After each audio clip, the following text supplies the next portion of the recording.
Bueno, buenas tardes a todos. En primer lugar, pues gracias a ISEP y gracias a Mariví por la presentación que has hecho de mí. Quiero agradeceros, bueno, para mí es muy significativo el ver, estaba viendo aquí vuestros comentarios, gente de gran parte de Latinoamérica, gente también de por aquí de España, he visto Canarias, Málaga, Granada. Y bueno, pues nada, pues también agradeceros la asistencia y el interés por la charla sobre la que voy a hablar hoy.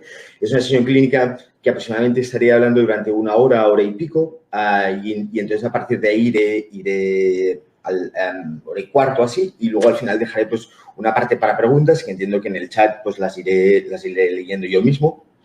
Y bueno, en la sesión de hoy voy a estar hablando de un poco de los manejos de problemas de conducta en niños con dificultades en el desarrollo. Mi práctica, mayoritariamente en toda mi experiencia profesional, ha sido desarrollada dentro de los trastornos del espectro del autismo y bueno, y al final, desde una perspectiva del análisis aplicado al comportamiento, lo que se viene a decir el ABA, realmente, al final, no importa tanto el diagnóstico, sino tanto uno de los aspectos que vamos a estar hablando hoy, sino tanto la topografía como la función. Intentaré ir explicando qué quiere decir todo esto. Aquí. Bueno, ahí. Aquí. Mi presentación, pues nada, ya la he hecho Mariví y agradezco un montón. Una de las cosas sobre las que voy a estar hablando, digamos, nosotros en la Fundación Lobas trabajamos con niños con dificultades en el desarrollo, particularmente dentro de niños dentro del espectro del autismo, y lo que hacemos es trabajamos desde una perspectiva conductual, intensiva, temprana y con mucha involucración por parte de los padres desde la perspectiva del entrenamiento, desde una perspectiva muy conductual. Todo ese trabajo es un trabajo... Perdonadme, me estoy muriendo de calor aquí, pero o al menos abrir un poco la puerta. Digamos, todo este trabajo viene dado por el doctor Ibar Lobas. El doctor Lobas fue un profesor de la Universidad de UCLA que fue de los primeros profesores que llevaron el análisis aplicado a personas con dificultades en el desarrollo, retraso intelectual y especialmente la mayor parte de su investigación se centró en los trastornos del espectro del autismo. Todo nuestro trabajo en la Fundación Lobas viene precedida por todos los estudios del propio doctor Lobas, donde el Instituto de Salud del NIMH, el National Institute of Mental Health, pagó un estudio para poder replicar a nivel mundial los estudios que él había trabajado con niños dentro del espectro del autismo. Y de aquí un poco sale el origen de nuestra fundación y nuestro trabajo. Voy a estar un poco centrando en el abordaje del trastorno del espectro del autismo. Es verdad que al final, como os decía antes, más allá de la etiqueta diagnóstica, lo importante es las dificultades con las que nos encontramos y cómo podemos solventarlas. Yo siempre digo que si fuéramos un equipo de fútbol, por ejemplo, ¿no? y el equipo contrario fuera la sintomatología de las dificultades en el desarrollo y particularmente, pues, por ejemplo, un trastorno del espectro del autismo, lo que nos encontraríamos delante sería un equipo que las dificultades que nos presentara, no la persona, sino las dificultades, ¿de acuerdo? Serían el equipo contrario, estarían focalizadas en estos tres puntos. Por un lado, la problemática de conducta, el control y la motivación del interés del niño y, por otro lado, las habilidades que el niño demuestra, ¿no? Un aspecto que me parece importante aquí es el entender que generalmente, luego pasaré a la diapositiva anterior, generalmente lo que nos encontramos cuando tenemos dificultades en el desarrollo y particularmente cuando nos encontramos con problemas con niños con perfiles donde la problemática de conducta es seguramente el aspecto más... voy a poner combinando, porque si no, donde nos encontramos a niños donde la problemática de conducta es el corazón de la dificultad, es el punto sobre el que más tenemos que estar trabajando. Uno de los aspectos que siempre nos intentamos ver es esta tríada, ¿no? Es decir, donde donde en muchas ocasiones la dificultad del problema de conducta, el problema de conducta tiene que ver con la falta de control y motivación del interés, ¿no?, del niño. Lo que me refiero es como una de las cosas que os voy a intentar estar explicando en esta sesión es que el manejo de conducta es inversamente proporcional al control que el entorno tiene sobre el interés del niño. ¿De acuerdo? Y también, por otro lado, la relación entre la dificultad de conducta y la habilidad. Cuando tenemos un niño donde la conducta inapropiada es reflejo de la falta de habilidad que ese niño tiene. ¿De acuerdo? Entonces, uno de los aspectos que nos vamos a encontrar como fotografía inicial, mayoritariamente cuando tenemos problemas de conducta, es que el problema de conducta tiene que ver, está muy relacionado con la falta de habilidad. ¿De acuerdo? Y también, por otro lado, si nosotros nos fijamos en el niño típico, en el niño que no tiene dificultades específicas en el desarrollo, el gran motor del aprendizaje es el interés que ese niño tiene.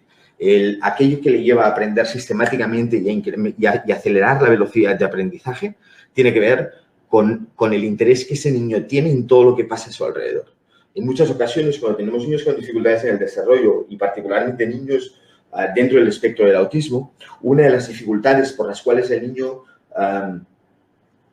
necesita mucha más repetición para aprender, necesita mucho más tiempo para aprender, tiene que ver con el control que el entorno o con el interés que ese niño tiene por la persona que tiene delante.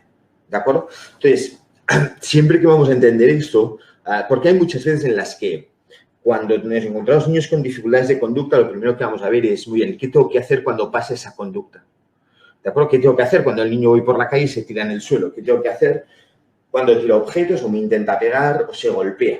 ¿De acuerdo? Pero hay muchas veces en las que quiero reflexionar y quiero llevar toda esta sesión clínica no solo al procedimiento que hay que hacer en esos momentos, sino sobre todo cuando estamos trabajando con niños pequeñitos, el cómo abordar ese comportamiento va a tener siempre mucho más efecto entendiendo que el problema está en la enseñanza de una habilidad incompatible con la habilidad que está haciendo.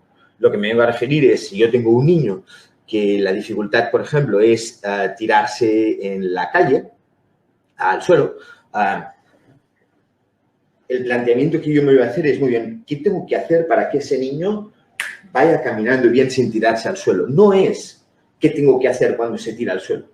Cuando se tira al suelo, ¿y qué tengo que hacer? Es un elemento secundario a, muy bien, si este niño pudiera andar bien durante todo ese tiempo que yo estoy haciendo ese paseo, sin cansarse, yo pudiendo atender el interés que tiene el niño, esa conducta no se va a realizar. ¿De acuerdo? Entonces, lo que vamos a intentar ver es que el abordaje más efectivo sobre el problema de conducta no está en qué hacer cuando el problema de conducta se da, sino qué habilidad tengo que enseñar que sustituya esta conducta. Creo que hay muchas veces en los que la problemática principal viene dada por el punto de la redacción del objetivo, ¿no? Es decir, si yo tengo una dificultad de conducta de un niño que voy a estar poniendo más o menos el ejemplo de tirarse al suelo, ¿no? De tirarse al suelo por la calle, mi objetivo no puede ser quiero que Marcos no se tire al suelo por paseos de 20 minutos, sino que mi objetivo va a ser quiero que Marcos esté andando de forma apropiada por 20 minutos. Creo que la redacción de cómo yo me planteo el objetivo me marca mucho cuál es el procedimiento. ¿De acuerdo? Una de las cosas que, por ejemplo, en la práctica clínica siempre vamos a intentar es el hecho de no...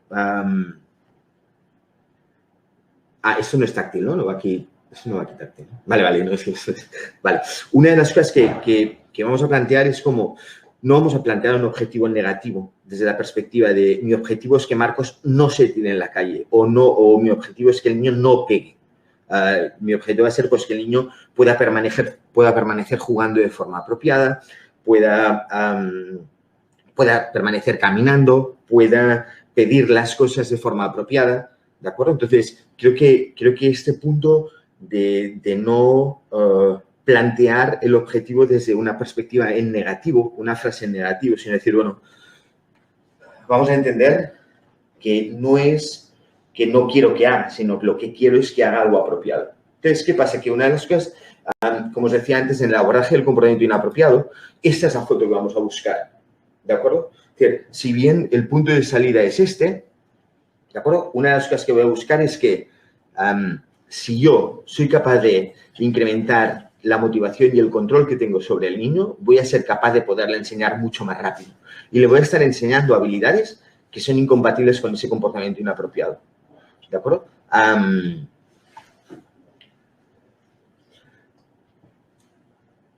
Dentro del análisis de conducta, uno de los, digamos, como la parte dentro del análisis de conducta que se encarga de estudiar los comportamientos desde un punto de vista de adquisición y disminución es lo que llamamos el análisis funcional de la conducta. Y esto es algo que voy a estar explicando a continuación, donde el análisis funcional de la conducta lo que intenta buscar es, o lo que vamos a entender es que cualquier comportamiento de un ser vivo, y por eso voy a estar definiendo aspectos de conducta, ¿no? Pero me gustaría partir de esta base antes de irme más arriba, ¿no? En el que cualquier comportamiento que un ser vivo, esto técnicamente, de esto le llamamos animal humano o animal no humano, da igual, ¿no? Pero cualquier ser vivo, en cualquier comportamiento que le esté haciendo, hay una motivación, ¿de acuerdo? Y esa motivación va a estar proporcionada por dos funciones concretas, el conseguir algo o el salir de algo, ¿no?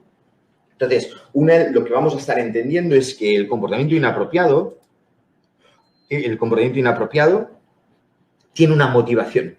Y tiene una motivación que yo no soy capaz de alimentar porque no soy capaz de identificarla o no soy capaz de proveerla. ¿De acuerdo? Eso lo que quiere decir es que la cantidad de interés y motivación que yo soy capaz de tener en ese momento no es suficientemente baja para poder alimentar la motivación que tiene esa persona. Cada vez es más común, ¿no? Pero me siento muy raro hablando aquí a una pantalla con aquí el técnico y ya está. Y no viendo caras, no viendo nada, ¿no? Pero si me podéis ir dando como algún feedback de bien, no, explícalo. Yo ahora es eso, las preguntas las voy a dejar para el final, pero si hay algún punto en el que necesitáis que me explique mejor o tal, pues no tengáis ninguna dificultad, ¿vale? Antes me he saltado esta slide donde aquí os decía, bueno, si nosotros fuéramos un equipo de fútbol, ¿no? Y el entrenador os dijera, la mayor dificultad del equipo contrario tiene que venir desde estos 3 puntos. El problema de conducta, la dificultad de habilidad y Messi. Messi en el equipo contrario, siempre el control y la motivación del interés. ¿De acuerdo? ¿Por qué? Porque el interés que el niño típico tiene es el motor, es la gasolina del aprendizaje de cualquier niño. ¿De acuerdo? Si os fijáis, en bebés, el bebé manipula, chupa, cuando a su lado no hay posibilidad de acción social. Pero cuando su mamá va con él, cuando el niño prefiere a su mamá por encima de cualquier otra cosa, o a su papá o quien haya allí. ¿De acuerdo? Entonces, ese es el motor para cualquier niño que empieza a aprender. ¿De acuerdo? El motor tiene que ver con el interés y la motivación. Por eso os digo que aquí veo una pregunta de Raquel. Esa pregunta te la responderé al final porque el gran problema está ahí. El gran problema es en el control de la motivación, Raquel. ¿De acuerdo? Entonces, ¿cómo vamos a trabajar ante esas dificultades? Cuando yo tengo un niño que el problema de conducta es grande porque la habilidad que tiene es baja y cuando tengo una habilidad baja porque a la hora de poder enseñar cosas no soy capaz de controlar el interés, necesitamos trabajar desde, muy bien, ¿cómo vamos a ganar ese partido? ¿De acuerdo? Ese partido vamos a ganarlo o vamos a intentarlo ganar desde estos 6 puntos diferentes. Por un lado, el trabajo 1 a 1. Creo que es importante el hecho de entender que en niños pequeñitos el trabajo 1 a 1 es lo que nos va a ayudar a individualizar mucho más. Ayer me hacía una entrevista en una radio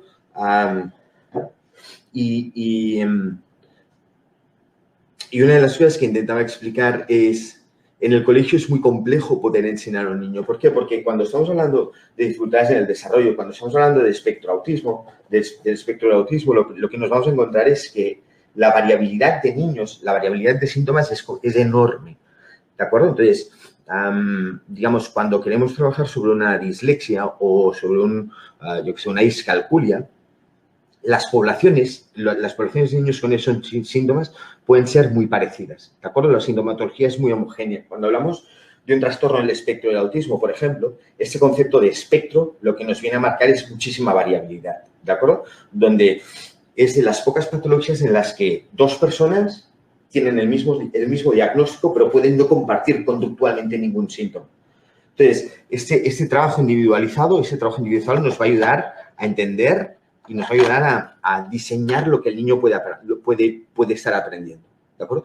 También nos ayuda mucho a individualizar pues, todo lo que tiene que ver el control de la motivación. Por ejemplo, no me voy a meter a responder la pregunta, pero, por ejemplo, uno de los puntos que nos ayuda mucho a controlar el interés de un niño tiene que ver con este 24/7, ¿no? Dentro del espectro del autismo siempre se habla de cuántas horas un niño necesita para aprender, ¿no? Cuántas horas de tratamiento a la semana un niño necesita. Y nosotros en la Fundación, por ejemplo, los programas que yo dirijo, estamos trabajando entre 20 y 40 horas a la semana, ¿de acuerdo? Eso quiere decir que el nivel de intensidad, que la cantidad de horas que el niño hace cada día de terapia son muchas. Y hay mucha gente que esto lo puede criticar. Esto se ha cambiado la pantalla, pero está bien, ¿no? Vale. Y hay muchas veces en las que, por ejemplo, todo lo que son los abordajes intensivos y conductuales, en muchas ocasiones se les critica esta intensidad. Decir, bueno, pero ¿cómo vas a tener a un niño en terapia tantas horas a la semana, ¿no? Y para mí la respuesta, no quiero simplificar algo que es muy complejo, como el hecho de poder dar 40 horas a la semana de tratamiento, 30, 25, 35, pero la cuestión es, muy bien, si pensamos en un niño típico de 2 años y medio, un niño típico de 3, ¿cuánto tiempo al día destina para poder aprender? ¿Cuánto tiempo al día un niño de 3 años está aprendiendo el lenguaje? Está aprendiendo a hacer prácticas de obediencia, de autonomía, de habilidad de juego. No se limita a 2 horas al día, ni 2, ni 3, ni 4. Todo el tiempo a lo largo de su día está trabajando sobre el aprendizaje de habilidades básicas. Entonces, si entendemos que un niño típico está aprendiendo 10 o 12 horas al día, porque el resto de horas eventualmente puede estar durmiendo, todo ese tiempo ese niño está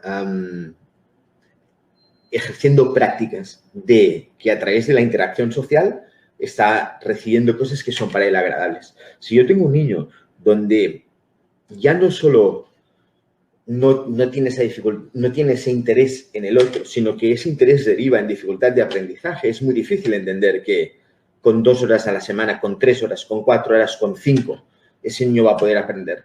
Yo siempre digo, imagino, en vuestros países, ¿no? Hay gente de diferentes países, pero yo siempre digo, bueno, en España todos hemos estudiado, la gente que ahora puede tener entre 20 y 45 años, todos hemos estudiado un montón de horas de inglés a la semana, 3 horas a la semana, 4, 5 horas a la semana en inglés.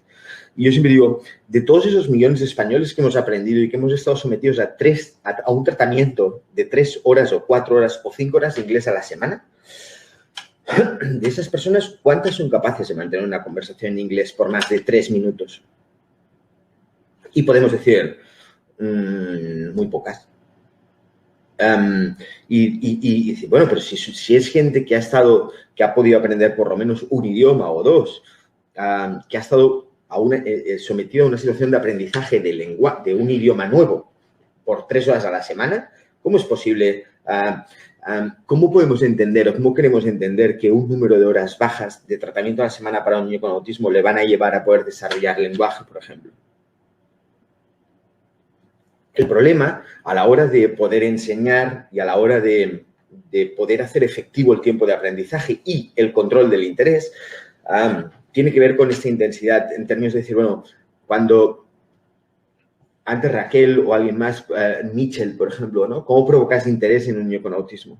La dificultad está en que si durante 8 horas al día ese niño tiene prácticas autistas, es decir, tiene prácticas de autoestimulación, de inflexibilidad, de no seguimiento de demanda, lo que quiere decir es que durante 8 horas al día ese niño, el acceso a su propio interés es prácticamente total y prácticamente gratuito.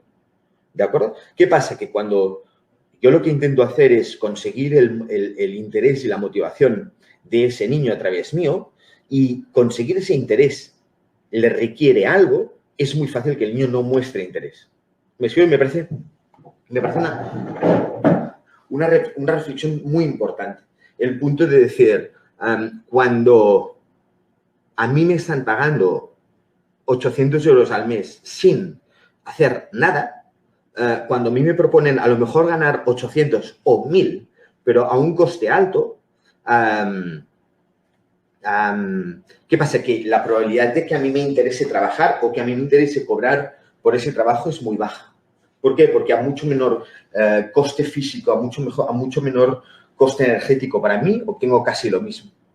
¿De acuerdo? Entonces, ¿qué pasa? Que esa intensidad de tratamiento que Mel, generalmente las hacemos con dos terapeutas al día por lo menos. ¿De acuerdo? No solo trabaja una persona al día con el niño. Y generalmente nos movemos entre 6 y 8 horas, entre 6 y 7 horas, porque el fin de semana también trabajamos los sábados, ¿no? Entonces, ¿qué pasa? Que cuando todo ese tiempo de intensidad de terapia es tiempo en el que el niño no está teniendo acceso gratuito a los intereses que él quiere, con lo cual está privado a eso, pero por otro lado está recibiendo mucha estimulación, mucho elemento divertido, mucha situación divertida para él a través de otra persona.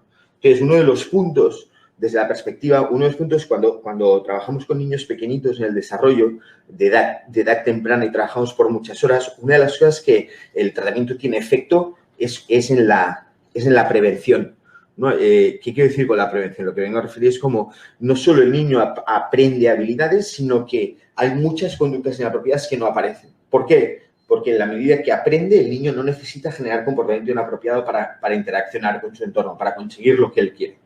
¿De acuerdo? Entonces, lo que os quiero transmitir desde esa perspectiva es que, de entrada, el abordaje del problema de conducta lo hacemos desde una perspectiva completamente preventiva. Es decir, vamos a controlar el interés del niño, vamos a trabajar sobre su motivación para que la enseñanza de habilidades pueda ser más sencilla. Y esa enseñanza de habilidades sea el motor para que el niño no necesite generar comportamiento inapropiado. ¿De acuerdo? No me quiero enroscar mucho más en esto, pero en este punto, uno de los aspectos es importante el trabajo en el entrenamiento de los padres, ¿no? Al final, el abordaje de una dislexia, por ejemplo, tiene un abordaje académico y tiene un abordaje muy profesional, ¿no? O una discalculia, o una disgrafía, o lo que sea.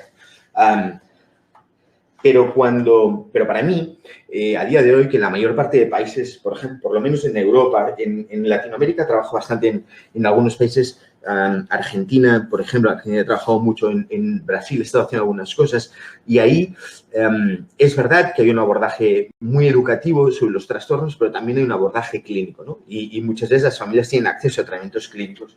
Pero por ejemplo, aquí en Europa, prácticamente todo el abordaje que el Estado puede ofrecer para el tratamiento de un niño es un tratamiento educativo.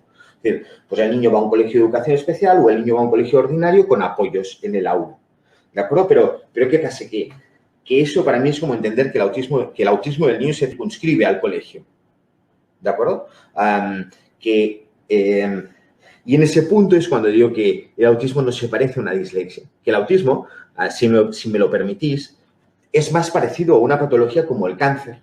¿De acuerdo? ¿En qué sentido? En el sentido en el que el cáncer del niño abarca toda la vida de ese niño. Y el abordaje sobre el cáncer de ese niño o de esa persona se hace en todo lo que haga. ¿De acuerdo? Por eso me parece importante el hecho de entender que el entrenamiento sobre los padres es importante. Y aquí generalmente intento ser como muy autocrítico con nuestra propia práctica.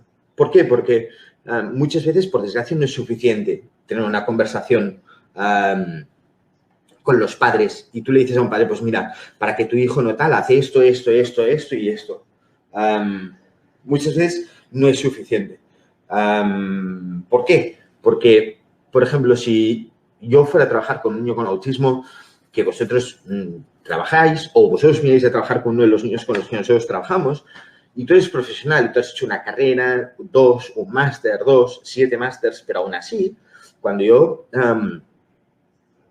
te esté hablando de trabajar con ese niño, tú vas a necesitar ver y tú vas a necesitar hacer práctica con alguien para poder trabajar bien. ¿Cómo podemos esperar que un padre, que a lo mejor es abogado, es taxista, es panadero, da igual, ingeniero, no importa, que no ha tenido una voluntad, no ha tenido un interés vital, clínico, ni educativo, ni pedagógico, cuando tú le expliques lo que es intentar hacer prevención, lo que es intentar utilizar determinadas cosas, es muy poco probable que esa persona, aunque por mucho que conozca a su hijo, sea capaz de utilizarlo de forma efectiva. Entonces, para mí, desde esta perspectiva, todo lo que es el entrenamiento a padres, sí o sí, debe partir, se debe focalizar y pivotar sobre un entrenamiento real, donde yo te demuestro lo que hago y tú me demuestras y yo te enseño a que tú hagas lo mismo que yo estoy haciendo con tu hijo. ¿De acuerdo? Entonces, este punto de entrenamiento a los padres, de un entrenamiento real, de enseñarles haciendo, ¿no? De un enfoque muy intensivo con el niño.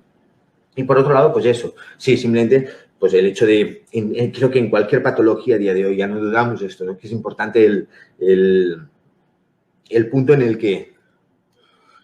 que cuanto antes empezamos a tratar cualquier tipo de patología, mucho mejor, ¿no? Y la parte sistemática es, yo creo que muchas veces la respuesta a una dificultad tiene que ser contingente, tiene que ser del tamaño de la dificultad, ¿no?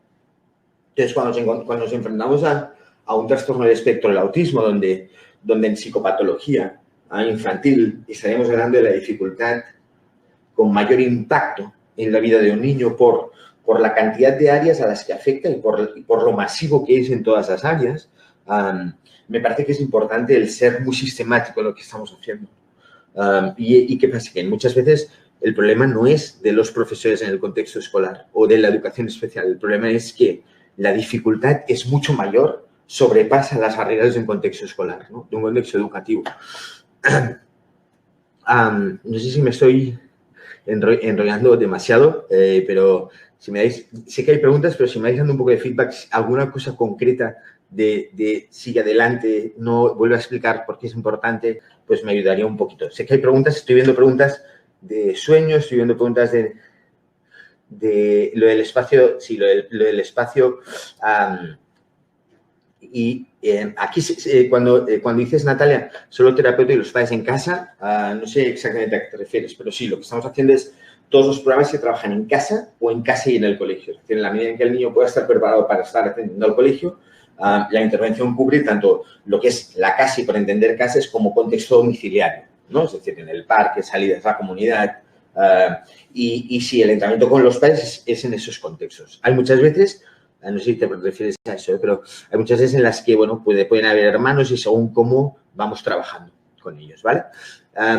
Entonces, Yair, ¿qué áreas se trabajan? Todas las áreas. Es decir, cuando hablamos de un tratamiento conductual intensivo, lo que estamos hablando es que vamos a trabajar desde áreas de sueño hasta áreas de alimentación, hasta hábitos de autonomía, hábitos de autonomía como vestirse, lavarse, y luego, obviamente, grandes áreas como comprensión del lenguaje expresivo y habilidades académicas. Lo que vamos a intentar es un tratamiento, este concepto tan cool y cookie que se habla ahora del 360, ¿no? Es decir, vamos a estar cubriendo todo lo que es la dificultad del niño. ¿De acuerdo? ¿Por qué? Porque hay mucha investigación. Hay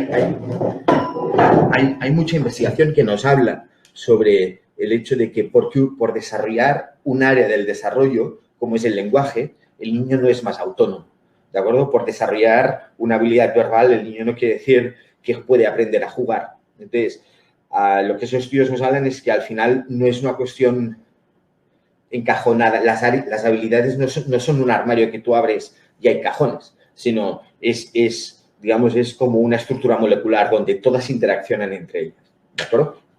Bueno, voy a seguir un poquito más adelante porque nos queda bastante y nada, casi estoy en la introducción.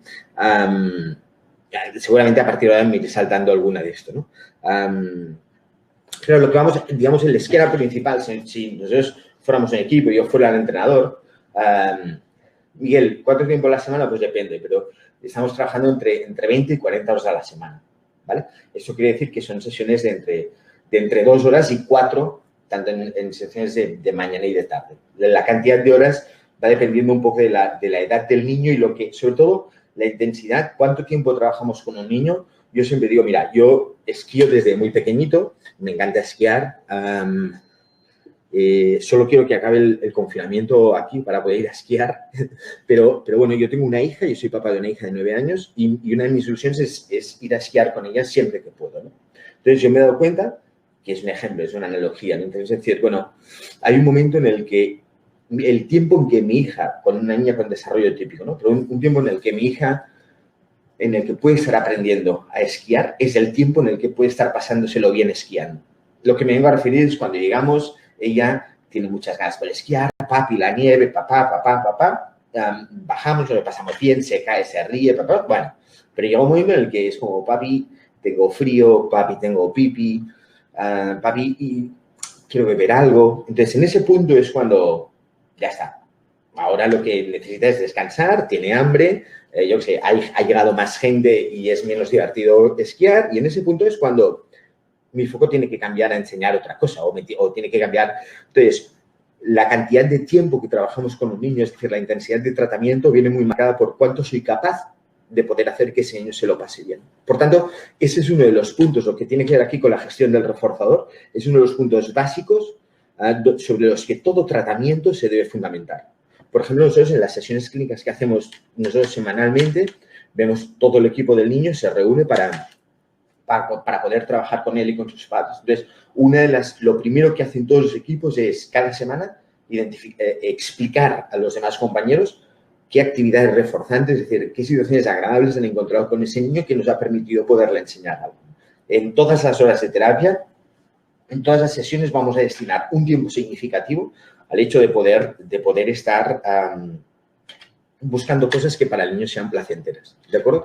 Entonces, ¿qué pasa? Que desde un punto de vista del abordaje, el comportamiento inapropiado, como os decía antes, vamos a estar muy centrados en el análisis funcional, ¿de acuerdo? Vamos a estar viendo la dificultad de las tareas, la dificultad de las situaciones en las que el niño se está concentrando, cómo podemos prevenirla y un aspecto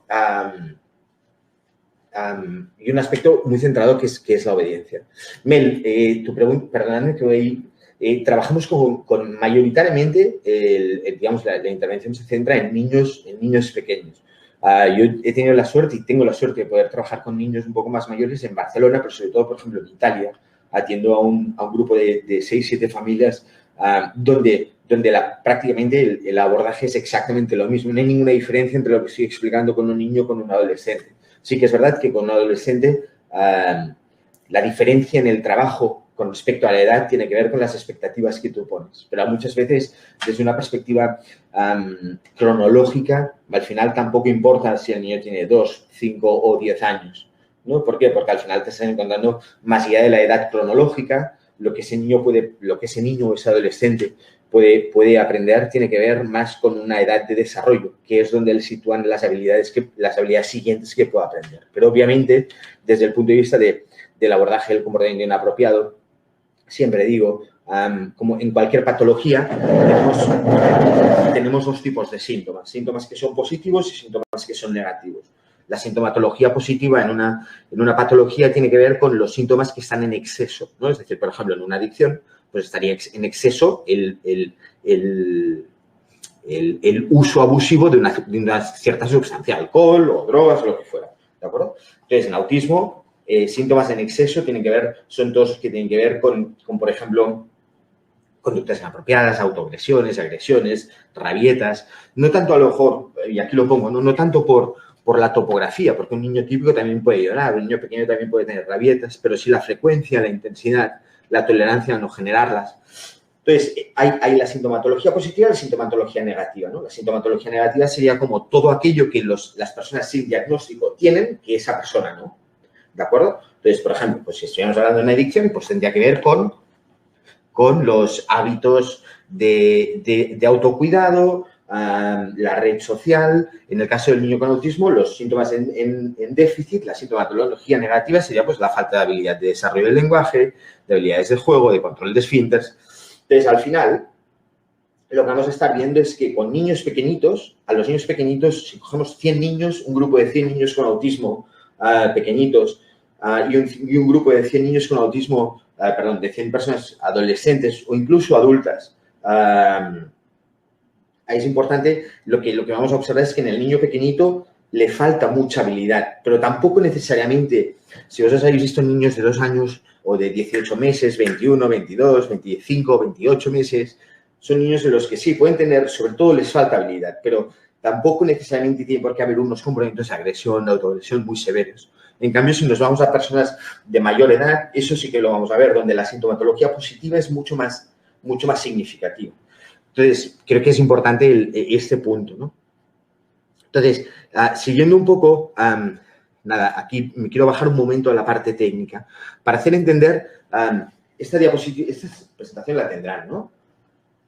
Esta presentación la tendréis, con lo cual, nada, voy a ir un poco. Si nosotros vamos a las diferentes definiciones de conducta, de comportamiento, lo que vamos a encontrar es que cualquier autor define el comportamiento como la interacción del ser vivo con su entorno. ¿De acuerdo? Vamos a entender que para un ser vivo estar en un contexto determinado, que siempre el ser vivo está en un contexto concreto, cualquier contexto le genera la emisión de comportamiento.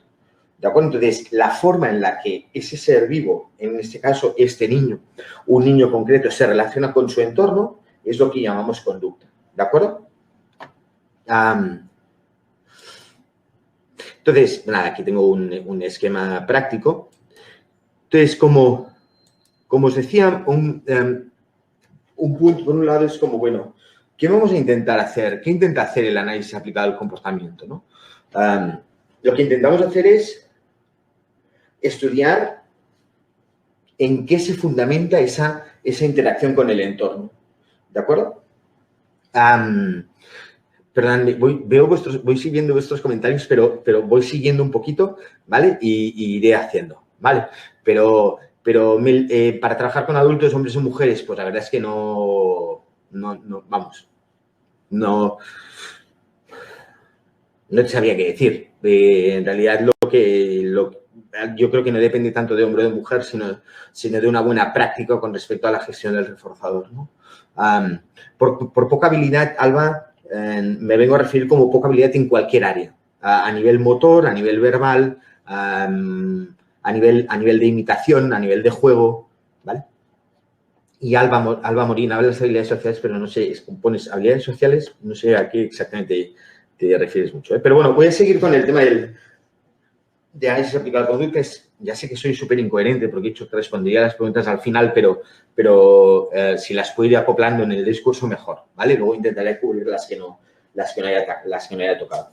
Entonces, dentro de la perspectiva de análisis conductual aplicado, lo que vamos a ver es que seguramente este es un esquema que muchos o prácticamente todos habréis estudiado en algún punto de vuestras formaciones académicas, donde vamos a entender como reforzador aquella consecuencia que lo que intenta es hacer que la conducta que refuerza, que aquella conducta a la que va después, se quiere incrementar, ¿de acuerdo? Y el castigo, pues vamos a entender como el castigo no es creo que es importante, es una perspectiva conductual. Para mí, todos los conductistas deberíamos hacer esta aclaración, ¿no? Que cuando hablamos de castigo, no estamos hablando de un concepto de castigo social, ¿no? Entendido cuando me vengo a referir al concepto de castigo social, es como, bueno, tú estás haciendo algo que a mí me molesta y como a mí me molesta y me genera ansiedad, yo voy a hacer algo para que tú aprendas basado en descargar mi ansiedad. Este es el punto, aquí es donde hablamos de un procedimiento de castigo no ético, ¿no? Cuando estamos hablando de procedimiento de castigo, lo que estamos hablando es de un procedimiento igual que el reforzador. Igual que en momentos yo quiero aumentar que Pedro vocalice más para solicitar agua, lo que quiero incrementar es, entonces, en un castigo lo que puedo querer es que Pedro aprenda que no tiene que pintar en la pared, pero no quiero castigar a Pedro. Quiero que Pedro aprenda a dibujar en un papel. No voy a castigarlo para que ese concepto de que aprenda la lección, ese concepto de se va a entrenar, todo esto es la parte no ética y no es un procedimiento que dentro del análisis de conducta ni en ninguna otra orientación se debiera aplicar. ¿Por qué? Porque no estás entrando en lo que tiene que ver con la parte personal del individuo. En el análisis de conducta no queremos cambiar a la persona, queremos cambiar sus comportamientos, ¿de acuerdo? Entonces, cuando estamos hablando de reforzamiento como de castigo, lo que estamos hablando son procedimientos que se aplican sobre una conducta, en este caso, el reforzamiento para aumentar la conducta y el castigo para reducirla, ¿de acuerdo? Como os decía, a la hora de trabajar en comportamientos inapropiados y sobre todo en niños y en niños pequeñitos, todo lo que tiene que ver con castigo puede tener poca efectividad. Con adolescentes o adultos, pues os diría que casi la misma o menos. ¿Por qué? Porque la aplicación del castigo en sí misma no tiene... igual que el reforzador, seguramente nosotros hemos hablado mucho o conocéis el concepto de saciación, ¿no? El concepto de saciación tiene que ver con, bueno, si yo te doy sistemáticamente el mejor jamón del mundo y tú lo comes cada día, llega un momento en el que simplemente el valor por eso que comes disminuye un montón. ¿Por qué? Porque te has saciado, te has habituado a eso, ¿no?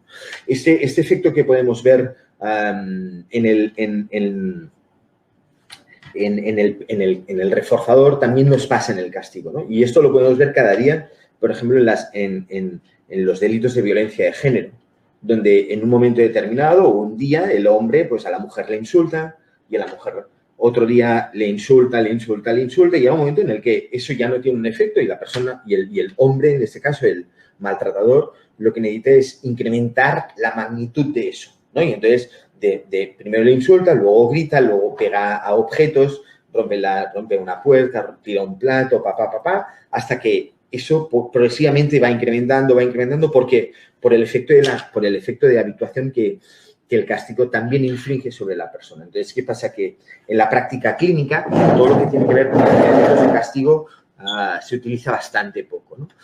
Alguien me pregunta sobre, Miguel, alguien me preguntaba sobre, por dar ejemplos de los 4. Ahora voy a eso, ¿no? Entonces, tenemos dos formas de aumentar una conducta y dos formas de reducirla, ¿no? Cuando queremos enseñar un comportamiento, lo que podemos hacer es, pues cuando el niño presenta un comportamiento apropiado, pues por ejemplo, si yo quiero trabajar que Marquitos pueda andar bien por la calle, y a lo mejor imaginaos, pues yo voy a ir andando con él, desde cada cierto número de pasos, lo que voy a hacer es, voy a presentar algo, es decir, voy a añadir un estímulo que es suficientemente divertido para el niño como para que la conducta de caminar se mantenga. Entonces, imaginaos pues que yo voy cogido de la mano de él y al lado mío va otra persona, entonces cada cierto número de pasos pues lo levantamos y lo bajamos o puedo hacer cualquier broma de muy bien, Marquitos, pum, y le puedo dar una patada en el culo para levantarnos, es decir, como cualquier cosa que para él el hecho de él pueda entender la contingencia entre me ha dado la patada o me levantan o darme la patada, lo entendéis, ¿no? Como que es como algo divertido, ¿no? Porque estoy andando bien y porque quiero que me la sigan dando, quiero que me sigan levantando o, yo qué sé, me estén haciendo hacer una voltereta, voy a seguir andando, ¿no? Entonces, ante la conducta de andar, yo quiero aumentarla a través de añadir algo que es placentero para el niño. Tenemos otra forma de incrementar un comportamiento, que es el hecho de retirar retirar algo que para el niño es aversivo. ¿Qué me iba a referir? Por ejemplo, si imaginamos, y este es un ejemplo de refuerzo negativo, ¿no? Si la conducta de tirarse al suelo del niño viniera dada porque el niño se cansa, por ejemplo, y yo quisiera incrementar, pues, sistemáticamente y poco a poco la la resistencia que ese niño muestra al andar.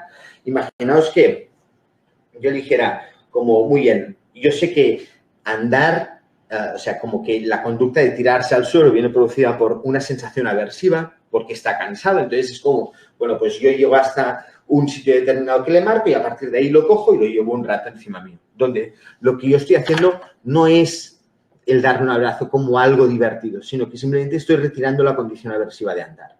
Generalmente, no es este tipo de procedimientos de reforzamiento no es el más recomendable. ¿Por qué? Porque sistemáticamente el niño quiere decir que va a estar trabajando en una estructura en la que siempre va a haber algo aversivo y eso aversivo va a desaparecer. Entonces, ¿qué pasa? Que en el tratamiento de los niños vamos a intentar no estar trabajando desde lo aversivo, o sea, desde que el niño quiera salir de ahí, sino el hacer cosas para conseguir algo que sea agradable. ¿De acuerdo? Entonces, con respecto a los castigos, ya os digo, en práctica clínica generalmente no son muy utilizados, más allá de cuando tenemos niños con muchísimo repertorio, ¿no? Pero, por ejemplo, cuando estamos hablando de un castigo negativo, lo que estamos hablando es, muy bien, yo retiro algo que para el niño es placentero a la hora de reducir un comportamiento, ¿no? Por ejemplo, imaginaos que yo tengo un niño que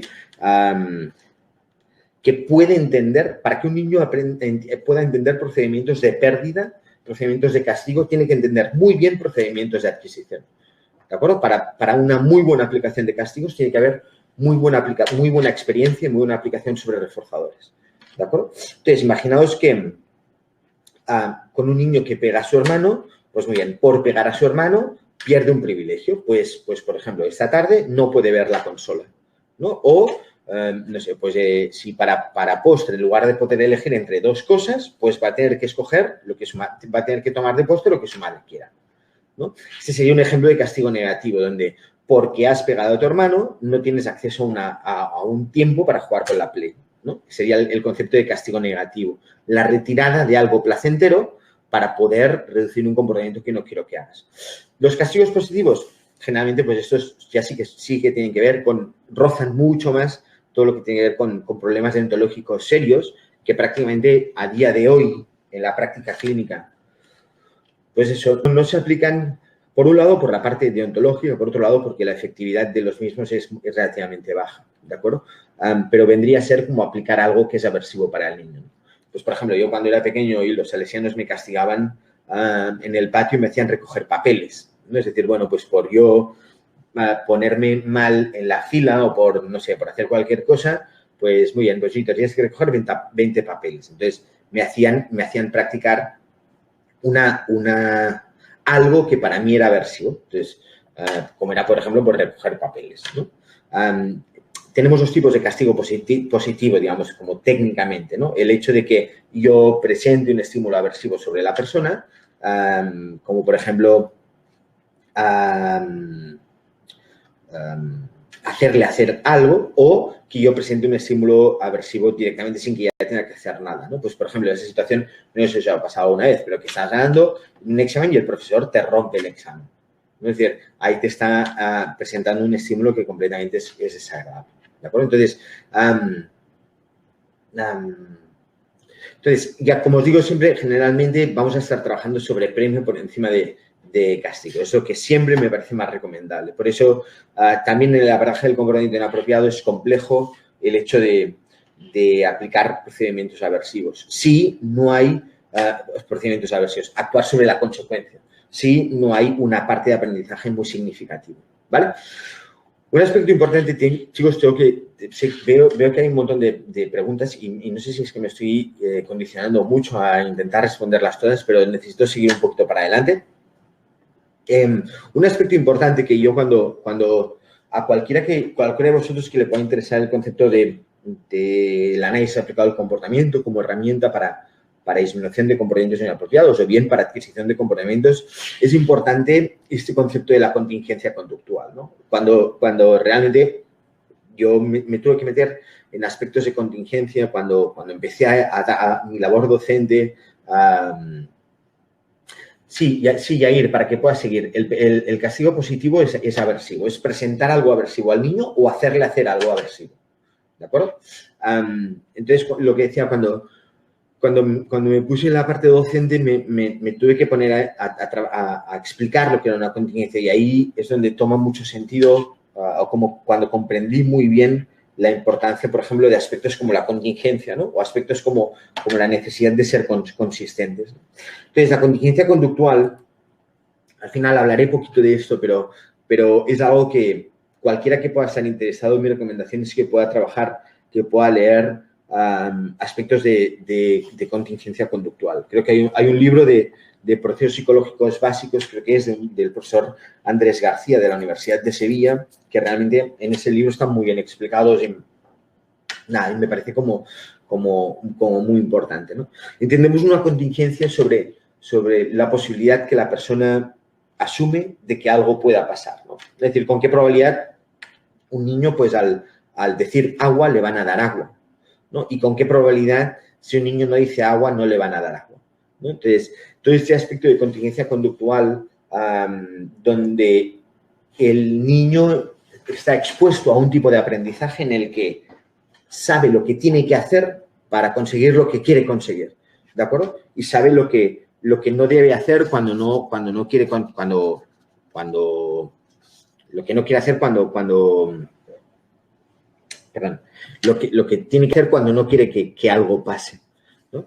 Entonces, nada, simplemente introduzco este aspecto porque este aspecto nos podría llevar solamente el tratamiento de las contingencias conductuales, nos podría llevar, pues no sé, 4 horas de una clase para entender bien las contingencias, pero nada, me parece que es importante el entender el concepto de contingencia a la hora de trabajar sobre el comportamiento inapropiado, ¿no? ¿Por qué? Porque simplemente hay muchas veces en las que el abordaje sobre un comportamiento inapropiado es presentar, tenemos una proporción numérica, ¿no? Por ejemplo, cada vez que si yo quiero trabajar que un niño no se tire en la calle, yo lo que voy a intentar hacer es, por ejemplo, proveer entre 4 y 8 veces más reforzador sobre la cantidad de conductas inapropiadas. ¿Qué me vengo a referir? Por ejemplo, si un niño se tira, voy andando por la calle con él durante media hora y en esa media hora él se tirara 2 veces a la calle, 2 veces al suelo, lo que miraríamos es que 2 por 4, 8, 2 por 8, 16. Lo que estaríamos buscando es que si yo refuerzo de forma efectiva el hecho de caminar bien 16 veces en media hora, la probabilidad de que el niño se tire al suelo disminuyó un montón. ¿De acuerdo? Todos estos conceptos tienen que ver mucho con aspectos de contingencia. ¿De acuerdo? Y me parece que a la hora de trabajar de forma efectiva el abordaje sobre cualquier tipo de comportamiento, lo primero que vamos a estar haciendo es, muy bien, ¿qué es lo que tengo que empezar a reforzar? ¿Y cuánto? Pues entre 4 y 8 veces más el número de prácticas de conducta inapropiada. ¿De acuerdo? El libro Jocelyn, el autor es Andrés García. El libro es un autor, Andrés García, Maite Gutiérrez y Jesús... Bueno, Andrés García, Jesús, como se entré, que no me acuerdo de su nombre y de su apellido, pero Jesús Bermúdez, no. Pero bueno, Andrés García y Maite Gutiérrez. Creo que el libro se llama Procesos Psicológicos Básicos. Y de todas formas, intentaré hacerle llegar a Mariví la referencia, pues para que podáis, tener acceso a los que queráis, ¿de acuerdo? Entonces, un aspecto importante, creo que seguimos, seguimos desde... Perdón, he movido esto y ahora... ¿Aquí me veis bien? Chicos, gracias. No sé cómo podéis seguir. Jesús Gómez, claro que sí. Carlos Benzalá, ¿lo conoces a Jesús Gómez? Bueno, no me quiero meter aquí en interacción, pero sí, Jesús Gómez, perdón, Jesús Gómez. Si lo conoces, dale un abrazo de mi parte porque... pero sí, Jesús Gómez. Sí, Andrés García, Maite Gutiérrez y Jesús Gómez. ¿Vale? Entonces, sigo hablando un poquito sobre el planteamiento, ¿no? Es decir, bueno, cuando queremos modificar un comportamiento, muchas veces el gran error de planteamiento es el pensar, por qué ese niño hizo eso, ¿de acuerdo? Es decir, ¿por qué se ha tirado al suelo? ¿Y por qué es un problema de planteamiento el por qué? Porque cualquier posibilidad está abierta a eso. ¿De acuerdo? Cualquier respuesta que yo pueda dar al por qué un niño hace un comportamiento puede ser perfectamente válida. Puede estar haciéndolo porque está cansado, porque tiene hambre, porque no ha dormido bien, porque a lo mejor le duele la cabeza, porque a lo mejor tiene un peete en el estómago y le duele tal, porque a lo mejor no está cómodo con esa persona. ¿De acuerdo? Es decir, el problema de intentar responder a un por qué es porque está en que todas las opciones pueden ser válidas. Entonces, desde un punto de vista de análisis funcional, lo que vamos a buscar es ¿para qué? Lo que me vengo a referir es, si imaginaos que un niño está en su casa con autismo, 3 añitos, por ejemplo, y empieza a llorar, lo que va a pasar es que sus padres van a estar buscando bueno, ¿qué tengo que hacer para calmarlo? ¿No? Y entonces, a lo mejor, pues la madre lo coge en brazos y le intenta calmar, y el niño no se calma. Y entonces le intentan distraer con un puzzle, con el iPad, con algo que a él le gusta, y el niño no se calma. Y al final, yo le acerco un vaso de agua o pasamos por ahí y el niño intenta coger el agua. Y entonces le dan agua y deja de llorar. En ese punto lo que vamos a decir es como, muy bien, el niño, la conducta está hecha porque quería beber agua, pero yo identifico el por qué lloraba cuando identifico qué es lo que busca con ese lloro. ¿De acuerdo?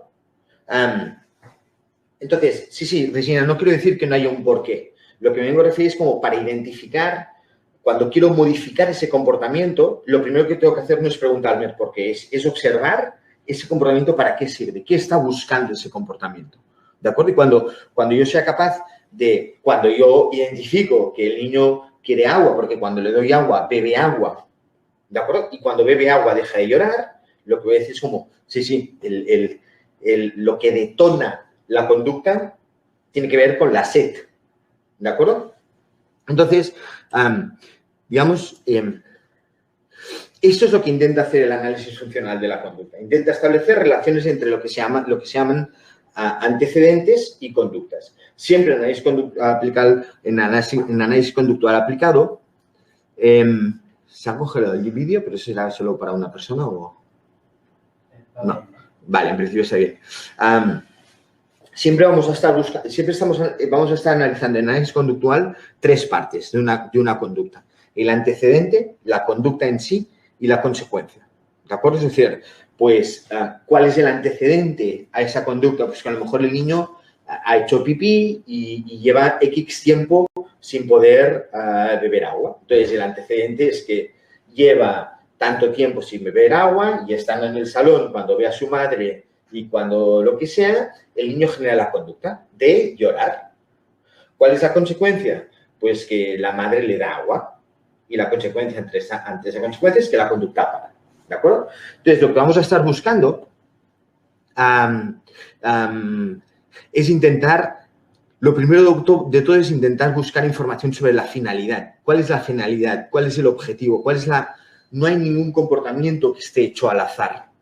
¿De acuerdo? Ningún comportamiento emitido por ningún ser vivo está hecho al azar. Si yo ahora, por ejemplo, bueno, ahora me estoy observando. Si estuvierais aquí delante mío os pondría ejemplos vuestros, ¿no? Pero ya me estoy observando y me estoy tocando todo el rato la barba, ¿no? Este comportamiento, una cosa es, yo a lo mejor no sé por qué lo hago. Lo que está claro es que seguramente ese comportamiento, pues, ante el ver que voy tarde, que me queda mucha presentación y que no llego a tiempo, pues me genera ansiedad. ¿Cómo calmo esta ansiedad? Pues, bueno, pues emitiendo, por ejemplo, este comportamiento. ¿De acuerdo? Entonces, lo que vamos a estar buscando es cuál es la función, cuál es el objetivo por el cual esa conducta está hecha. ¿Vale? Y lo que intentamos ver es ¿para qué le sirve a esa persona llorar? ¿De acuerdo? A ese niño llorar. ¿O para qué le sirve a ese niño tirarse al suelo? Como os decía antes, Jair, super ejemplo, ¿te refieres a mi barba o el de tirarse al suelo?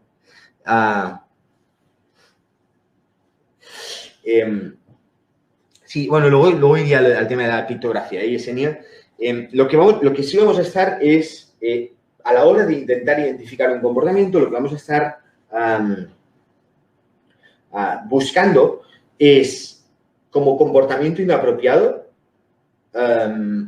como comportamiento emitido por un niño, ese comportamiento que yo, pues si en un momento determinado el niño se empieza a golpear, ese comportamiento está buscando, desde una perspectiva institucional, dos cosas.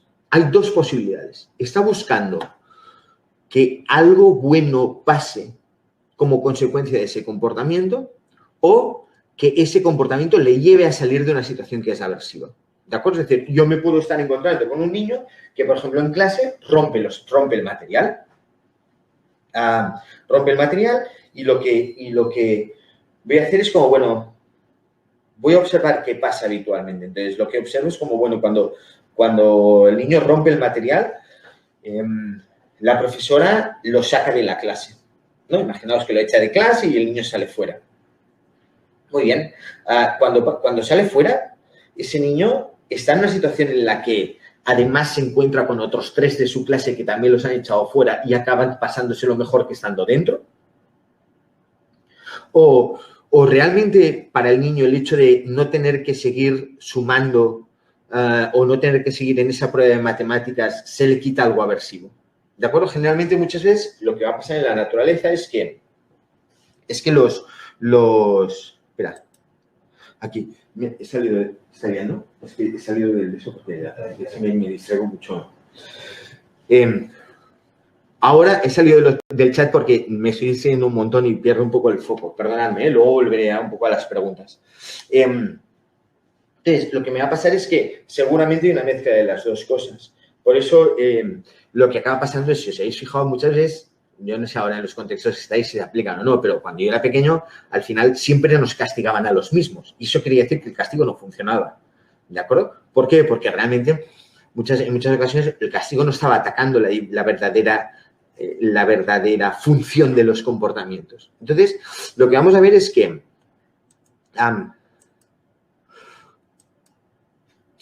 cuando un comportamiento está mantenido por refuerzo positivo, es decir, cuando un comportamiento inapropiado en un niño dentro del espectro del autismo con dificultad en el desarrollo, cuando un comportamiento inapropiado esté buscando algo placentero, es decir, lo que quiera es conseguir algo divertido, agradable para el niño, lo primero que vamos a ver es que las razones por las que el niño esté generando ese comportamiento pueden ser 3. Por un lado, ese niño puede estar buscando un refuerzo social positivo, es decir, puede estar buscando la atención de la madre, la atención del padre, o puede estar buscando un objeto tangible, donde, pues eso, pues el niño, no sé, la mamá le quita el teléfono y el niño se golpea para que la madre le vuelva a dar el teléfono, ¿no? O ese niño en el que en una situación determinada se empieza a golpear y entonces la madre llega, la abraza, oh, mi niño bonito, y le da besos. Estoy haciendo un reduccionismo estúpido que no quiero que ninguno de vosotros se generalice, ¿de acuerdo?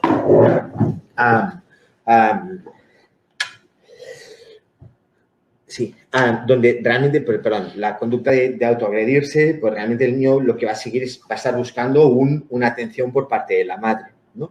Y por otro lado, un refuerzo positivo automático, donde esto tiene que ver con los comportamientos autoestimulatorios, ¿no? Ese comportamiento que la práctica del comportamiento en sí te genera una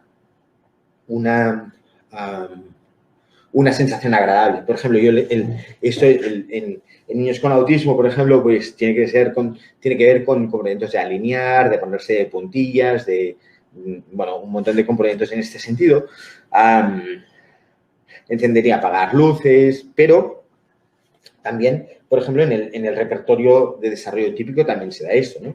Por ejemplo, cuando tú lees una novela que te gusta, un drama, una comedia, cuando tú ves una película donde la función de verla simplemente está en el disfrutarla. Eso es un comportamiento mantenido por refuerzo automático, donde tú no estás leyendo un libro para pasar un examen, donde tú estás leyendo un libro simplemente porque el acto de leer es reforzante en sí mismo, ¿no? Entonces, vamos a tener estos 3 comportamientos inapropiados, donde como os decía, el niño pega o golpea o rompe o genera la conducta inapropiada para tener una atención, un reforzador tangible, es decir, conseguir algo, o simplemente la conducta inapropiada se convierte en una conducta en la que la práctica, de una forma o de otra, pues es reforzante en sí misma, ¿de acuerdo? Aquí está la explicación de las tres, ¿vale? Entonces, pues nada, aquí pues los componentes autoestimulatorios, un niño con autismo es uno de los componentes más fuertes, más complejos, que incluso en las personas que pueden desarrollar más habilidades, pueden ser la sintomatología más residual en esa persona, ¿no? Pero también tengo comportamientos mantenidos por refuerzo negativo, es decir, que el niño genera la conducta inapropiada para salir de una situación desagradable. Por ejemplo, si yo antes tenía aquí calor, al empezar la clase estaba sudando y entonces estoy en una situación aversiva, que es la de tener calor, ¿no? Entonces le pido a mi compañero de audiovisual pues el hecho de poder abrir la puerta y la conducta de abrir la puerta reduce la sensación aversiva. ¿De acuerdo? Entonces, pueden haber situaciones en las que, por ejemplo, vemos el típico niño que está en una situación, pues no sé, de cumpleaños, donde hay mucho ruido, donde hay mucho jaleo y un determinado comportamiento inapropiado, pues a lo mejor correr y ponerse las manos en los oídos o golpearse o morderse la mano, lo que va a llevar al entorno a identificar que está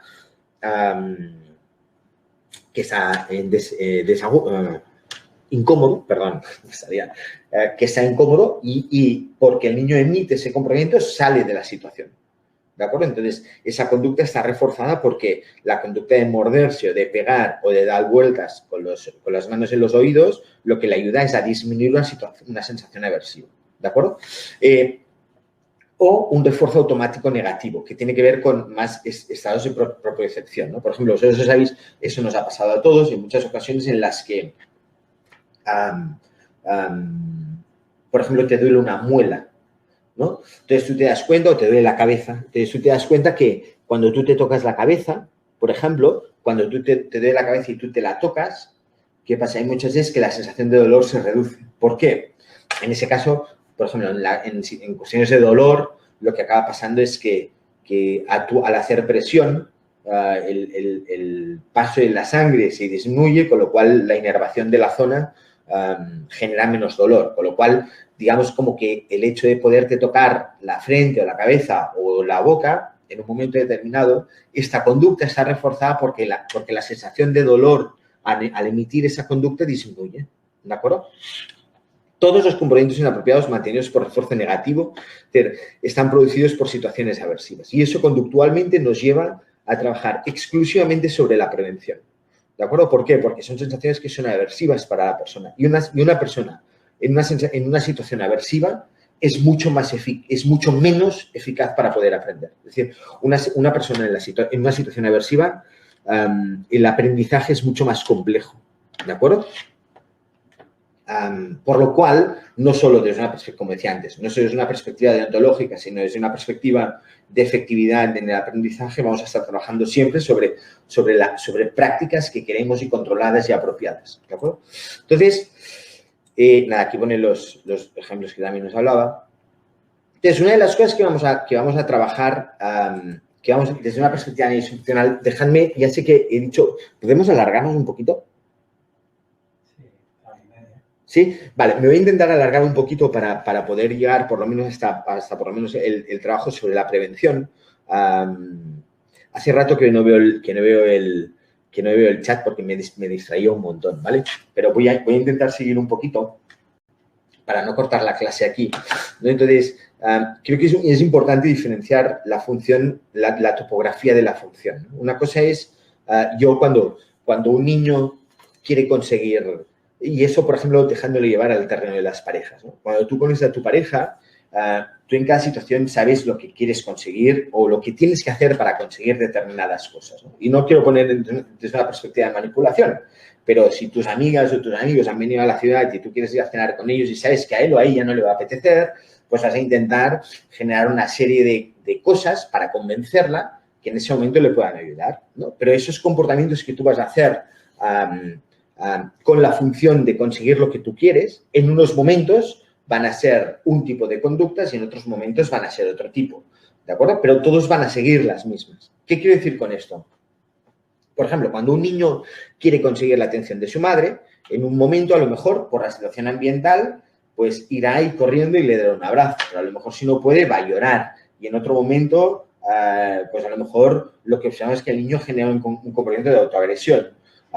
Lo que me refiero es como podemos tener diferentes formas, cuando hablamos de topografías, de la morfología del comportamiento, ¿de acuerdo? Esto es una topografía y esto es otra topografía. Pero las dos topografías pueden buscar en los momentos que se dan una misma función. Entonces, en unos momentos determinados, para salir de algo aversivo, pues yo me golpeo, pero en otros momentos me muerdo.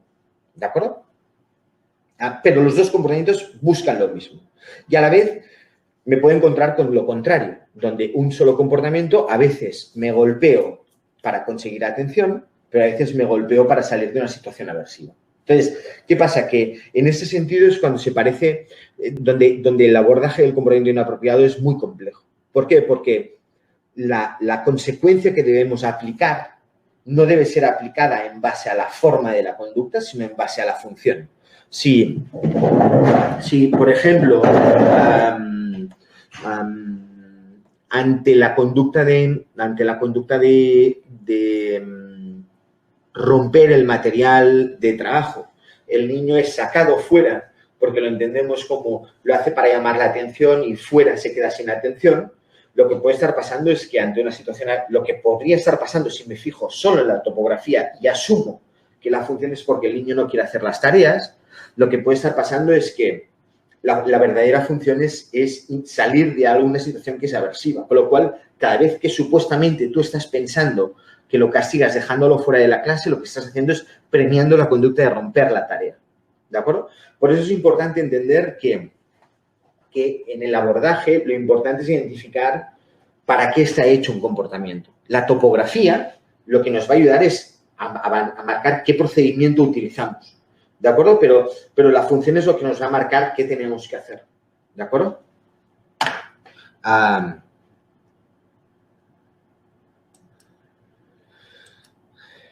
¿De acuerdo? Bueno, aquí tenéis un poco la diferencia. Entonces, ¿cómo cuando queremos analizar un comportamiento tenemos que buscar esos tres puntos, ¿no? Por un lado, una parte de observación y registro, donde no vamos a dar por asumido nada, sino que antes de llegar a saber lo que tengo que hacer, antes de intervenir, lo que me voy a asegurar es que tengo unos datos que puedo interpretar que me llevan a una interpretación correcta, ¿de acuerdo? Entonces, desde un punto de vista, aquí hablo sobre diferentes, desde un punto de vista de análisis, una de las cosas que vamos a buscar cuando tenemos los datos son correlaciones, no correlaciones, es decir, muchas veces va a ser difícil identificar, pues mira, el niño solo emite el comportamiento pero a lo mejor lo que observamos es que es más fácil a veces identificar no correlaciones. Nunca genera este comportamiento inapropiado con su padre. Nunca genera este comportamiento inapropiado en la calle. Nunca lo genera en el colegio. Siempre lo genera en casa. ¿De acuerdo? Creo que todo lo que tiene que ver con análisis e interpretación es uno de los puntos que en psicología, para mí, gracias, Mari Carmen, para mí en psicología todo el punto de la interpretación y el análisis es el por qué en muchas ocasiones la psicología se ha desvirtuado un montón, porque se hacen demasiadas interpretaciones no basadas en aspectos realmente objetivos del registro. Entonces, ¿qué pasa? Que interpretar sin datos, sin tener unos datos, es como intentar adivinar, ¿de acuerdo? Intentar ver, pues en los que, bueno, puedes tener razón, puedes tener la suerte en el que la interpretación y el de eso sea correcto, pero tratándose de niños pequeñitos con dificultades o niños o personas más mayores, pero tratando con dificultades tan severas, es cuanto menos arriesgado el análisis sin una toma de datos sistemática, ¿no? Entonces, desde un punto de vista de interpretación, creo que es importante de intervención, creo que es importante no voy a entrar, y es la parte que me voy a dejar decir, bueno, hablar de procedimientos, porque al final hablar de procedimientos están descritos en manuales, como se aplica un tiempo fuera, la sobrecorrección, la extinción. Creo que en ese punto no aporto nada, pero porque tampoco me parece lo más importante a la hora de trabajar sobre el comportamiento inapropiado. Es decir, si para mí algo me gustaría que os sirviera esta sesión, que por cierto me alegro que todavía después de 1h20 pues hayan 117 personas, muchas gracias a todos, pero si algo me gustaría que quedara claro de mi abordaje, y simplemente es una aproximación, es una interpretación que asumo, ¿no?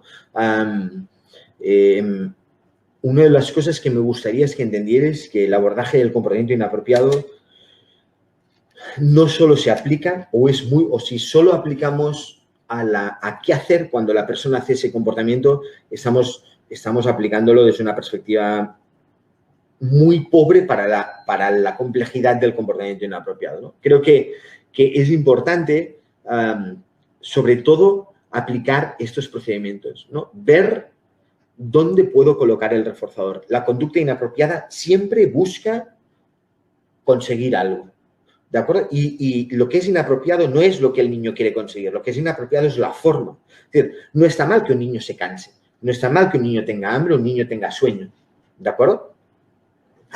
Lo que es inapropiado es la forma de conseguirlo, ¿de acuerdo? Por lo tanto, si yo soy capaz de hacer un buen análisis e identificar en base a qué motivación se maneja la conducta de ese niño,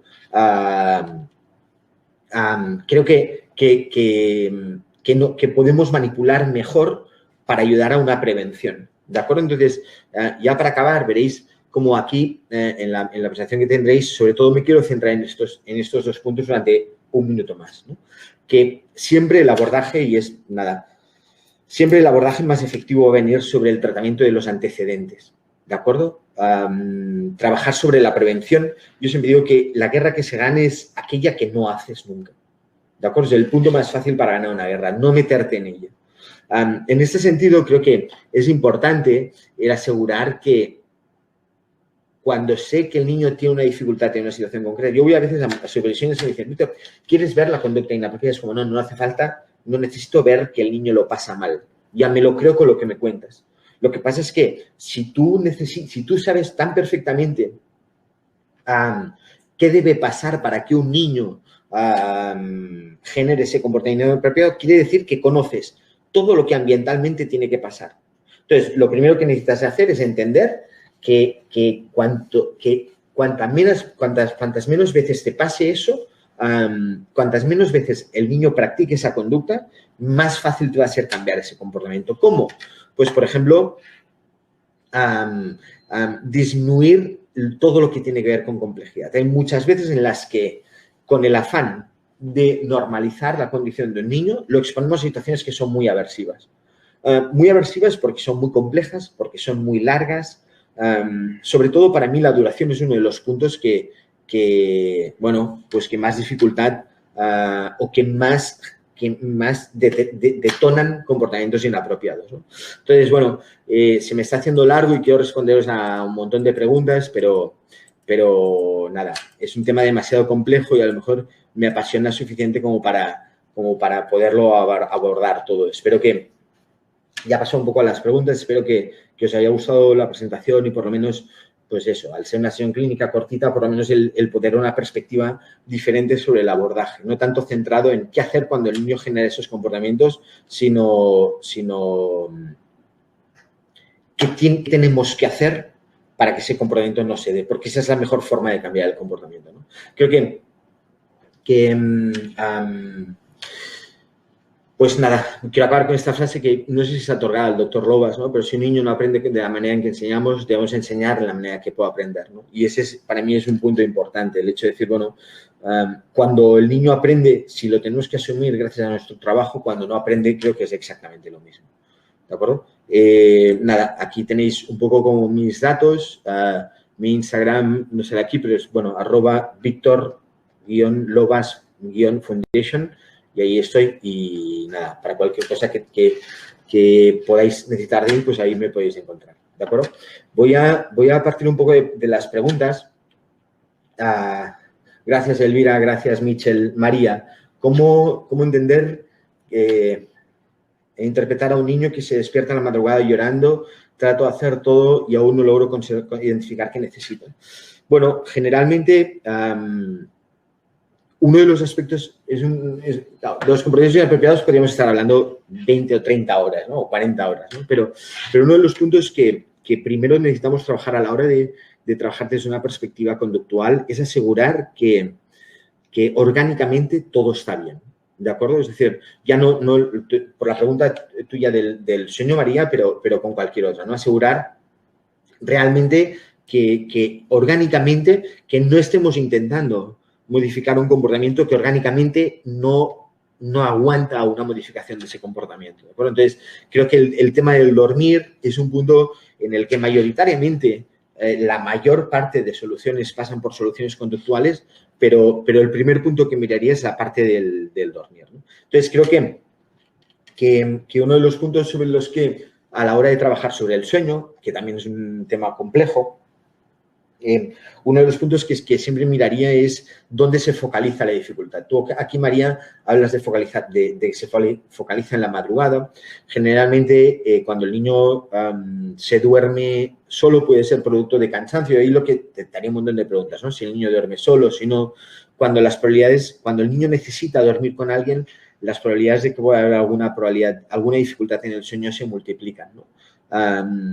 Entonces, una de las cosas, generalmente, dependiendo también mucho de la edad del niño, si necesita comer, si no,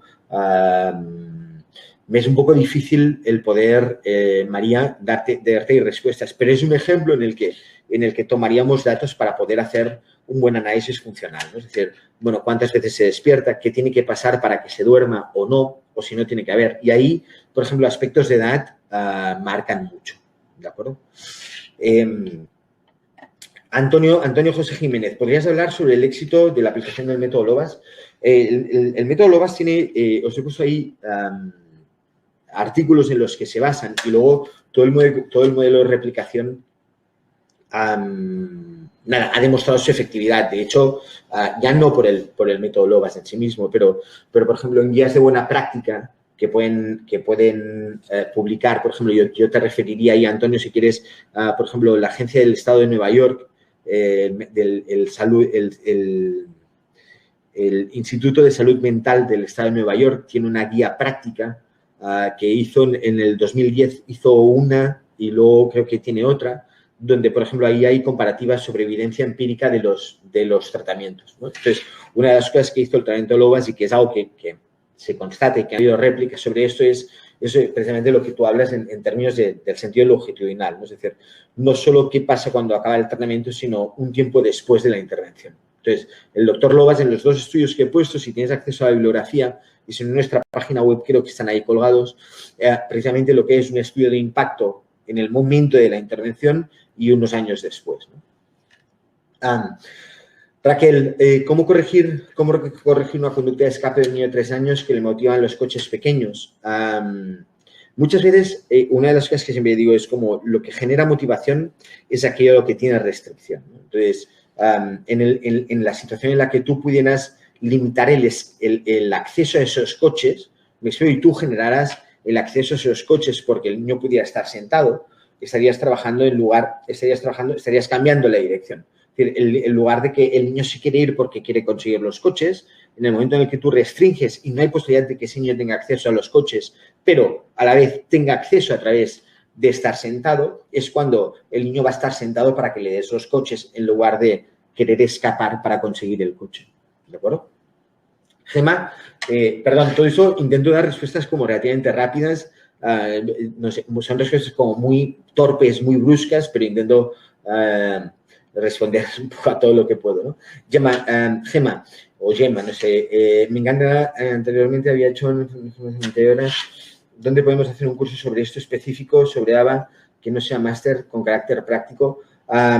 Eso lo que te diría es, bueno, no es que yo me quiera hacer publicidad, pero si vas al Instagram de la Fundación LOVAS, de LOVAS Foundation, o a cualquier parte de las redes, tenemos cursos para que, por ejemplo, mañana tengo un live con un profesor de Argentina, con Mauro Mascotena. El viernes he hecho una entrevista de radio. El sábado tengo un curso que nosotros organizamos sobre el modelo ABA. Ahí vais a poder tener todo y prácticamente cada semana voy estudiando cursos pues todo online, y esto es lo que nos lo permite pues hacerlo pues en México.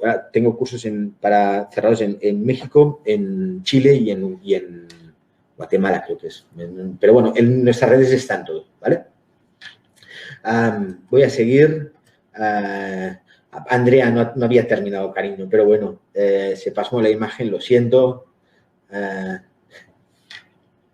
No se debe trabajar, Regina, no se debe trabajar en base al problema de la conducta, sino al detonante de la conducta. Si entiendo bien, no sé, yo te diría que es el 70% del éxito del trabajo en un comportamiento apropiado. Identificar muy bien cuáles son los detonadores y o bien poder enseñar habilidad ante esos estímulos, o bien, en la medida en que el niño no está preparado para eso, intentar disminuir la situación aversiva, lo que detona el comportamiento inapropiado. ¿Por qué? Porque el problema va a ser que si no controlamos la situación ambiental, la propia práctica y simplemente el que podamos poner una consecuencia ante el comportamiento inapropiado muchas veces no va a ser necesariamente efectivo. ¿De acuerdo? A ver, Zoom. Yo lo de Zoom y esto no es... Pero vamos, creo que está bien que podáis darlo como feedback para ISEP. Creo que ISEP siempre es sensible a todos estos aspectos técnicos y me consta que trabajan mucho, intentan trabajar muy bien pues por la comodidad de todos los estudiantes. La imagen se congeló, imposible. Bueno, se congela demasiado. A ver, Natalia, aquí tenemos uno. El que se golpee la cabeza en situaciones donde se le niega algo, cambiamos de lugares con previo aviso, pero aún así se golpea la cabeza con otras personas, madre, niño de 3 años y 9 meses.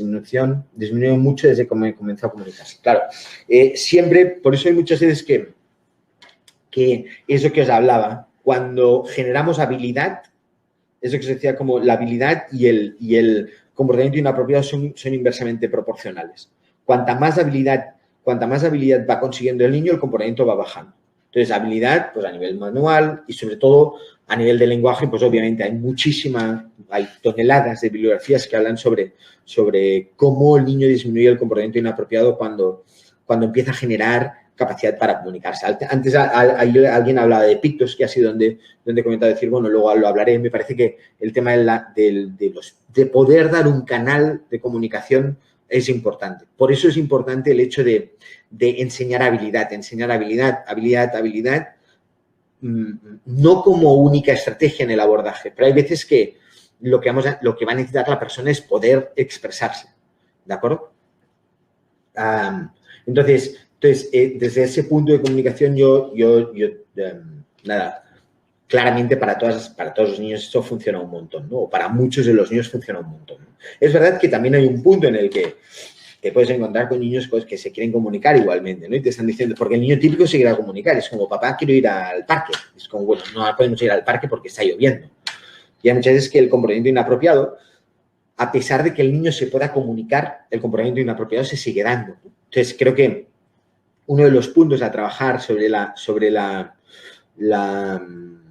este tipo de comportamientos no solo tiene que ver con la comunicación, sino un punto de aprender habilidades como el poder esperar, el poder permanecer, el tener... Una de las cosas que nos ayuda mucho para trabajar el comportamiento inapropiado es el tener otras habilidades, donde es como, bueno, yo quiero mucho a mi abuelita, se me ha muerto mi abuelita, pero bueno, si tu abuelita te deja $3 millones en el banco, es decir, si tienes algo ante la imposibilidad de seguir yendo a comer con tu abuelita los domingos, pues que puedas, pues, hombre, no te pone contento que se haya muerto tu abuela, para la mayoría no sería un punto, pero el poder tener otro repertorio de acceso reforzador, pues, podría ayudar a incrementar la tolerancia sobre esa pérdida. ¿De acuerdo? Lo que me vengo a referir es que, por ejemplo, antes hablaba sobre la importancia del desarrollo de habilidades comunicativas para poder trabajar de habilidades comunicativas para poder disminuir el comportamiento inapropiado, pero también la enseñanza de habilidades de juego nos ayuda mucho a disminuir eso, ¿no? ¿Por qué? Porque a lo mejor el niño no puede tener acceso a algo favorito, pero puede tener acceso a algo menos favorito, pero que por lo menos puede ayudar a que la focalización sobre eso que no consigue disminuya, ¿no? El ejemplo de la abuela ha sido un poco torpe, pero seguro que todos me habéis entendido, ¿no? Bueno, es igual. Mi amigo que me decía, no es lo mismo llorar que llorar en un Ferrari. Y para algunos sí, para otros no, ¿no? Pero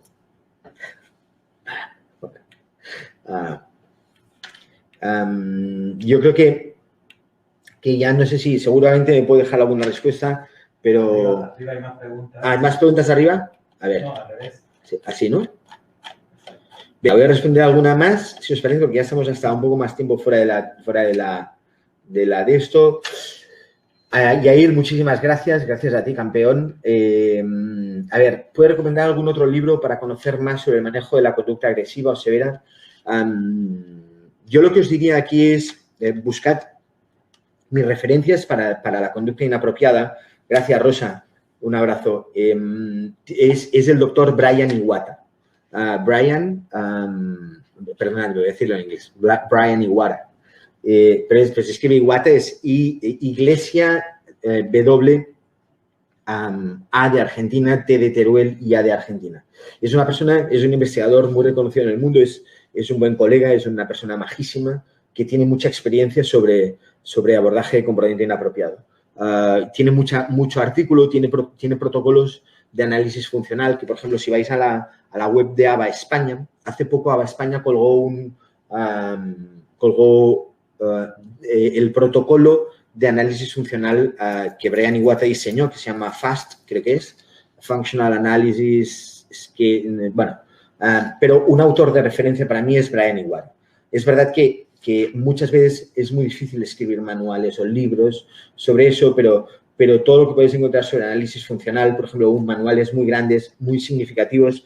En ABA España, si vais a la página web de ABA España, ABA España, hay manuales de Miltenberger y de Cooper, creo que son manuales que son significativos y que pueden estar bien.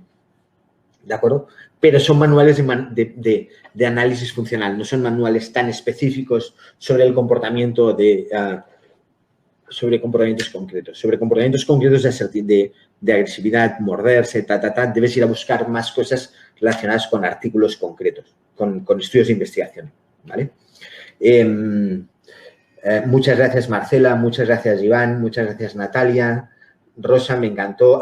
Rosa, ya te nombré. Muy bien, yo creo que a ver si alguno más. Tengo un hijo de 3 años con TEA y me recomiendan que use la agenda, pero no veo que sea efectivo o qué funciones debo insistir para eso. Yo con niños pequeños, es difícil, Raquel, poder dar recomendaciones concretas, pero con niños pequeñitos, y es difícil, no te quiero liar, no creo que... Pero yo generalmente todos los estímulos visuales, agendas, planificaciones, sistemas de intercambio de imágenes, los utilizaría cuando después de haber trabajado mucho y de forma muy intensiva para el desarrollo del lenguaje, desarrollo de la comprensión, todos esos aprendizajes más a nivel verbal no se hubieran dado, ¿no? Creo que para un niño hay muchas veces que todo el tema de la agenda visual, y no estoy en contra de la agenda visual, no estoy en contra de sistemas de intercambio de imágenes tipo PEX, lo que pasa es que creo que en muchas ocasiones se utilizan de forma un poco, como si dijera, poco discriminada, ¿de acuerdo? Es como se utilizan para todo, entonces creo que son sistemas que pueden ayudar bien, pero no sé, a veces me pregunto, pues eso, como cuánto un niño de 3 años necesita anticipar todo lo que viene. Necesita anticipar cuándo se va a ir a la piscina, cuándo va a venir su papá, qué va a comer. Entonces, es complejo para mí, Raquel, el poderte decir sí o no a algo. Pero sí que es verdad que con niños tan pequeñitos yo trabajaría por una parte más basada en comprensión, más basada en desarrollo de lenguaje expresivo, pero claro, todo eso también depende de la cantidad de tiempo, ¿de acuerdo?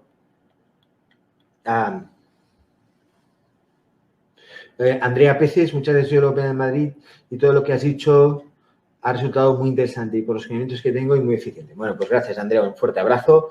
Antonio, las conductas corregidas en casa son generalizadas a otros espacios.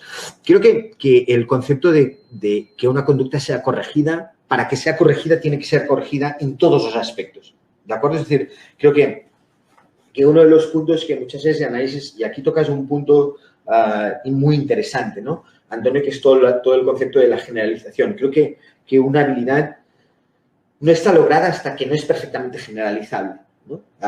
Yo siempre digo como una persona, el saber algo, el saber conducir, quiere decir que en el 100% de las veces nunca te pasas un semáforo en rojo o nunca quieres poner la primera y pones la marcha atrás, ¿de acuerdo? Entonces, una conducta corregida, una conducta aprendida, una conducta extinguida es aquella conducta en la que por ser aprendida quiere decir que es completamente generalizada, Antonio. Me parece que ese es un punto, nada, ya como dándole la vuelta a la parte técnica y creo que siempre el hablar de generalización es interesante y me parece como una buena pregunta para darme pie a poder aclarar aspectos de generalización, ¿no?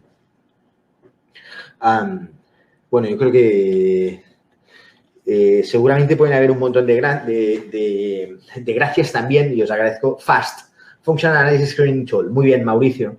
Gracias. No sé si lo has visto o conocías ya a Brian Iwara, pero nada. Bueno, pues nada, ahí tenéis, ¿no? Oye, pues, no sé, yo creo que ya es momento de despedirme, sobre todo porque estamos aquí en Barcelona, son las 9 menos cuarto y a las 10 hay toque de queda y el que no esté en su casa le meten un multón. Con lo cual, Rosa, doy el live por, si lo ves si vas al Instagram de Lobas Foundation, está ahí. Lo doy en la página de Mauro Mascotena, pero si mañana, no sé, o ahora me agregas o lo que sea, pues yo te puedo hacer llegar el dato. Bueno, pero quería despedirme ya. Oye, muchísimas gracias a todos. Me lo he pasado muy bien. Es una porquería el poder no estar aquí todos delante y a lo mejor hasta tomarnos una cerveza ahora, pero nada. Oye, me siento como muy orgulloso de que aún todavía hayan 74 personas conectadas y nada, pues un fuerte abrazo y espero que nos vayamos viendo en algún sitio por ahí, ¿de acuerdo? Ya está, ¿no? Me despido ya, gracias a todos, cuidaros mucho, mucha salud y ya está. ¿Quieres estar al día de todo lo que ocurre en ISEP? Síguenos en las redes sociales y no te pierdas nada. Actualidad, entrevistas con expertos, masterclasses, sesiones clínicas, vida estudiantil, eventos y mucho más. Podrás encontrarnos en Facebook, Twitter, LinkedIn, Instagram y YouTube. Además, ahora podrás convertirte en el protagonista de nuestros perfiles sociales. ¿Cómo? Muy sencillo. Cuéntanos cómo está siendo tu experiencia en ISEP. Muéstranos cómo es tu día a día o comparte las fotos de tus mejores momentos. Acuérdate de etiquetarnos o de usar el hashtag ExperienciaISEP. Así podremos compartir el contenido con el resto. Recuerda, juntos hacemos ISEP.